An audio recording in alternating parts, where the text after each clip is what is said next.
Tu dis qu'il y a beaucoup de complots? Bon, comme s'il en pleuvait, mon bon consul. Et nous ne pouvons pas quadriller toute la ville, vérifier toutes les identités, fouiller tous les chars, emprisonner les étudiants sans risquer de choquer le peuple, prompt à s'enflammer, comme tu viens de le voir.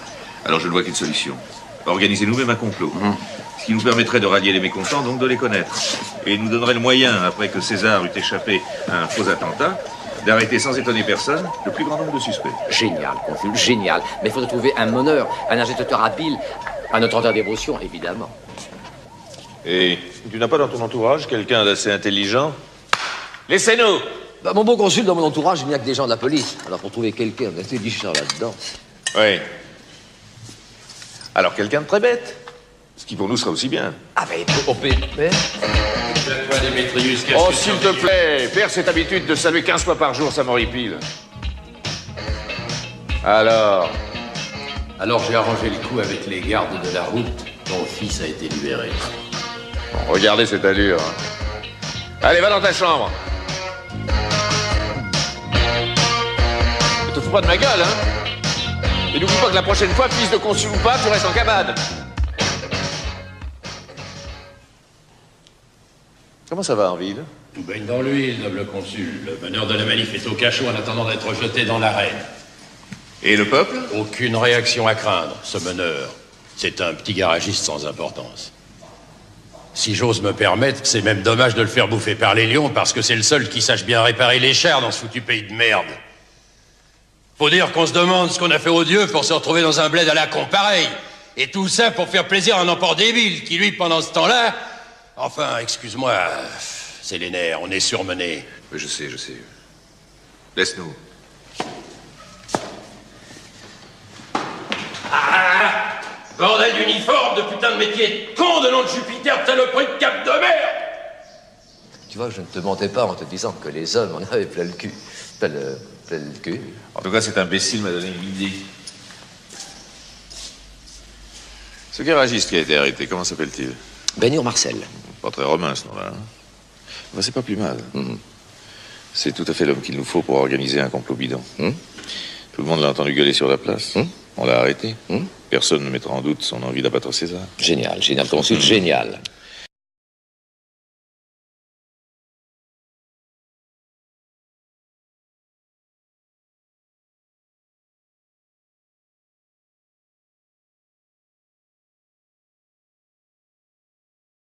Wissen Sie, bei Ihrer Art der Betrachtung schrumpft die Erde zusammen. Ja, man muss nur klar sehen.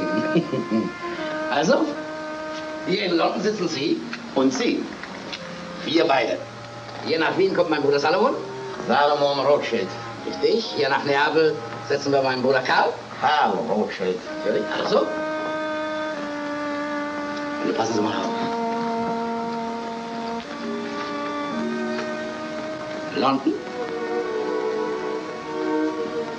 Wien. Neapel. Hier in Frankfurt ist unser Stammhaus. In Gibraltar sitzt England.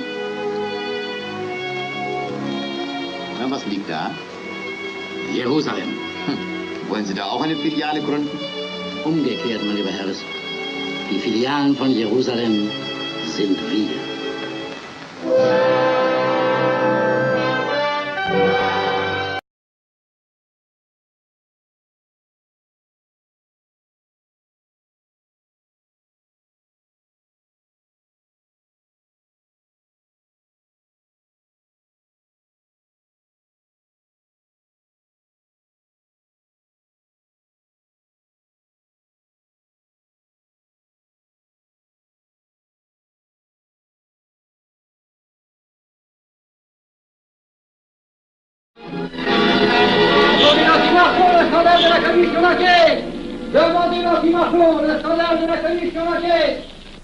Vous me demanderez successivement le Quai d'Orsay, la Banque de France, l'état-major, le secrétaire général du Parti radical socialiste, le temps et les usines d'aviation Guerlain.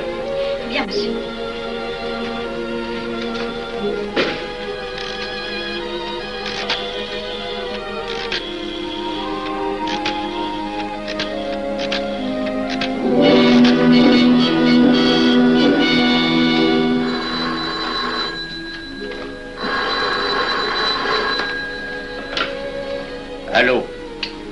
chef de cabinet du ministre.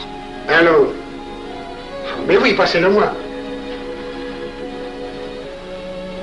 Lui-même, à vos ordres, mon très cher ami.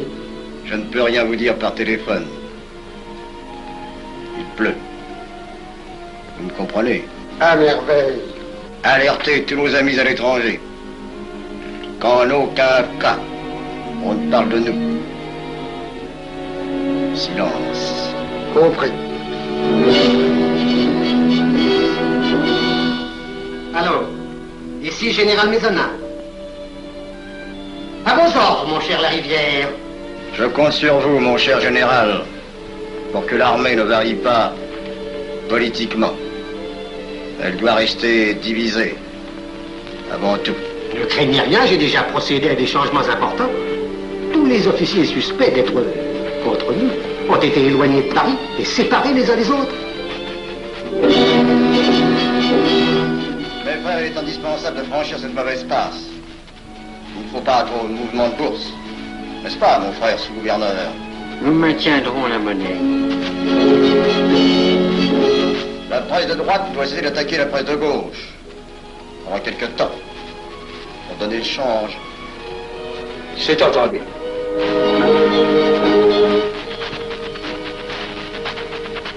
Les partis de gauche doivent faire entente avec ceux du centre. Et ceux de l'extrême gauche. De la sorte, nous contrôlons le peuple. Bloc populaire. Mieux. Front populaire. Bien. Quant à vous, mon cher Garlet, j'ai reçu ce matin une communication de l'étranger. On nous demande d'envoyer immédiatement du matériel d'aviation en Espagne. Moyennant quoi nous aurons tous les appuis politiques nécessaires. Même nos prototypes. Surtout nos prototypes. Ne croyez-vous pas que ce serait dangereux pour notre défense nationale? Faites ce que je vous dis.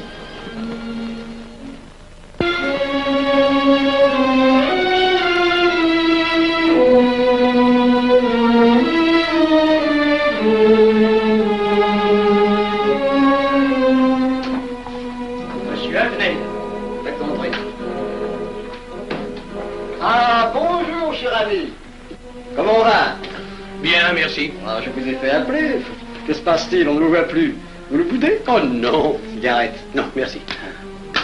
Dites-moi, pourquoi avez-vous refusé de faire partie de la commission d'enquête? Oh, j'ai beaucoup de travail en ce moment et je fais déjà partie d'autres commissions. Avenel, répondez-moi franchement. Ce n'est pas parce que nous avons eu l'autre jour une petite discussion bien fraternelle? Eh bien, justement, si.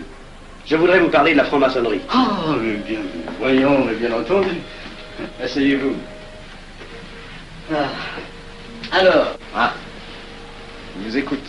Eh bien, voilà, vous avez été mon présentateur, je vous dois une explication. Je suis décidé à déposer ma démission. Vous avez l'air d'avoir été déçu par la maçonnerie. Oh, pire, choqué. Pourquoi?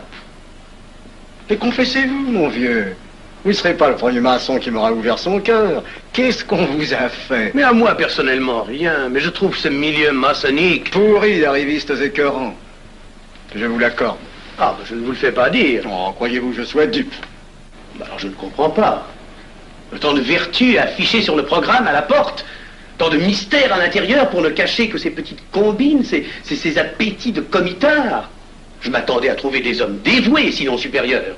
Au lieu de ça, je n'ai rencontré que des quémandeurs de bureaux de tabac ou de décoration. Ou alors des fripouilles qui cherchaient à m'utiliser pour échapper à des condamnations.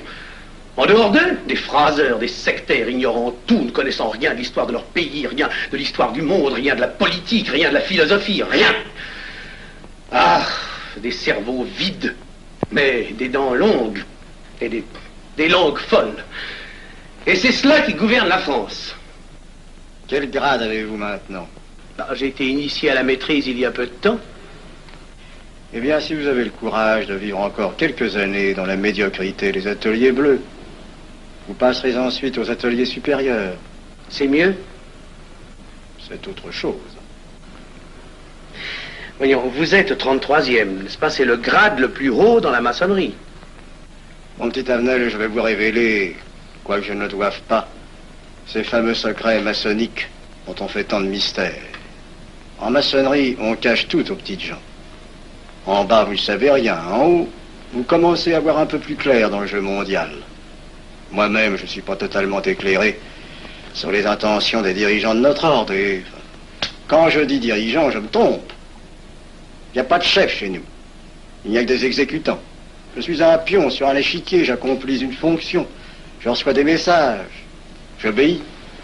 Je transmets. J'agis.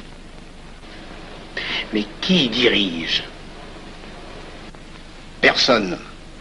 C'est beaucoup plus compliqué et simple en même temps qu'on ne pense. Qu'est-ce que la maçonnerie?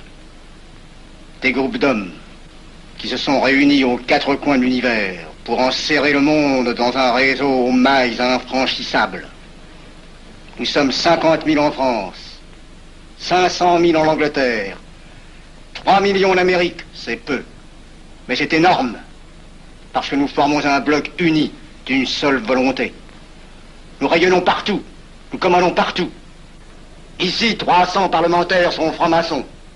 En Angleterre, le roi fait partie de notre ordre. Aux États-Unis, le président est 32e. Il n'y a pas un pays où nous n'ayons nos appuis secrets, nos hommes, nos banques, nos groupes dévoués. Et ceci n'est rien. Je ne vous montre là de la maçonnerie que la puissance physique. Il y a peut-être autre chose. Mais quoi? Une doctrine supérieure. Une antique expérience des forces du monde qui nous permet de pousser les peuples tantôt vers la vie, tantôt vers la mort, quand il le faut. La mort? Je croyais la maçonnerie attachée à la paix. À une certaine paix. Notre paix. Sinon,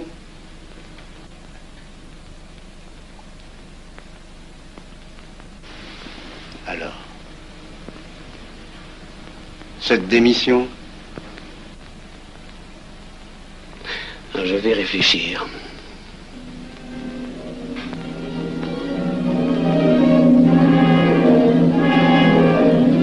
Alors, il n'y a qu'une solution, la guerre.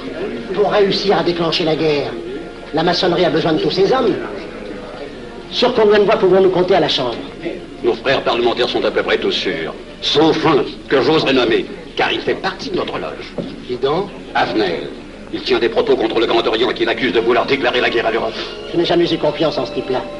C'est une faute de l'avoir laissé entrer ici. Nous pouvons encore leur amener de meilleurs sentiments. D'autres que vous réussissiez. Qui sait? Nous avons peut-être les moyens pour ça.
What's your problem?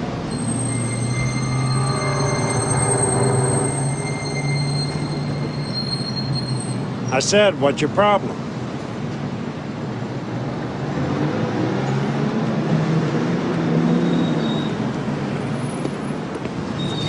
How are you today, sir? Okay, how's it going? Fine, thank you.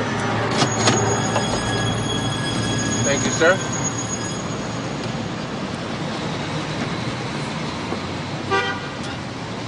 Here you are, sir. Thank you.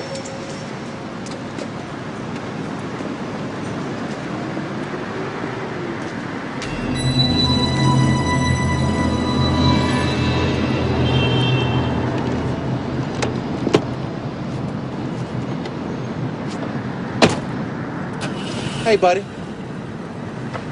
You gonna pay for that or what?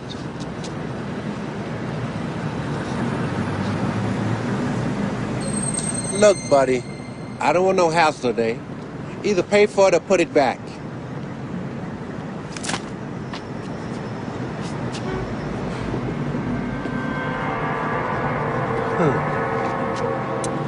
Sleep. Sleep. Sleep. Sleep.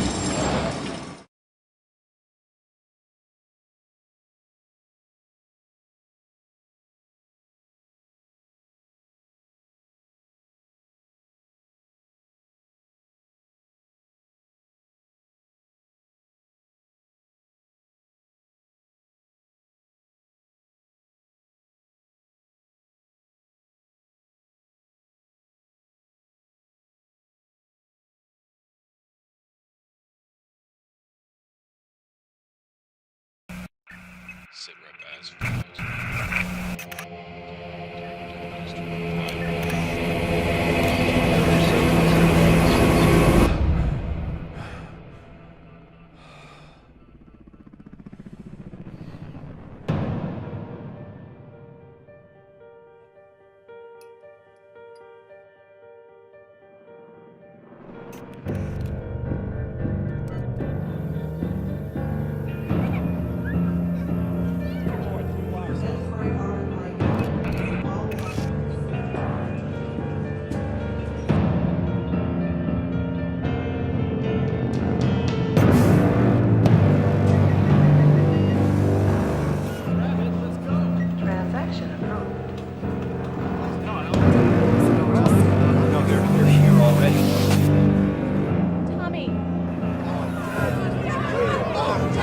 Since last night's declaration of martial law, soldiers are moving into secure key areas in all major In response to UN presence in Minneapolis.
Last night I dreamt about how things were. And then I woke up here.